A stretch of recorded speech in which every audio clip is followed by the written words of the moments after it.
In tutorial 9, I am going to show you how you would handle transactions where you have moved money between two different bank accounts that are represented as cash books within your small business accounting system.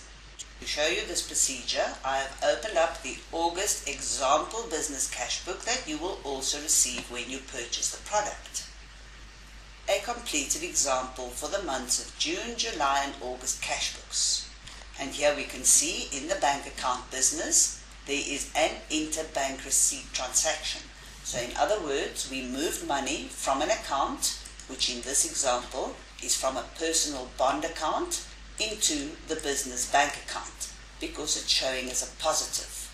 And when you import your bank statements or enter them manually, there will then be an opposite side of this entry in the personal bond account. So if we go to that account, and we can look in that account on the 1st of August for a negative amount of 10,000.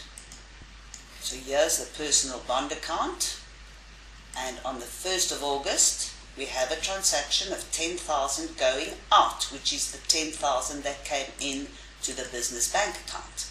And you will see how I've allocated it. In the personal bond account, I've selected the account code and description interbank receipt. The VAT category is then also interbank receipt. And then in the last column, which caters for the interbank receipt accounts, I've allocated that then to the bank account business. Now you can see in the example, the accounts have been renamed in the COA worksheet, so that is how they will appear in the drop-down box.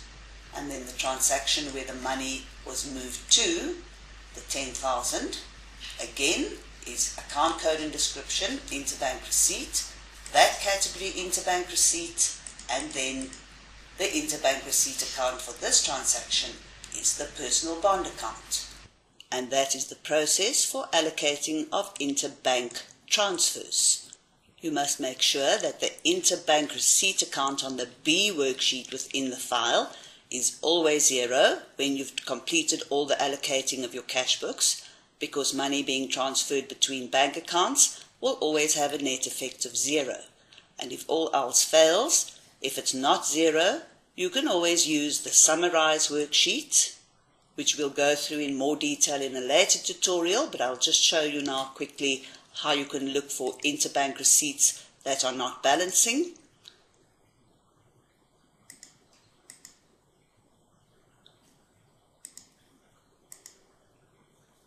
You can sort on all the interbank receipt transactions to find which amount is causing you not to balance, if you do have an amount in interbank receipt.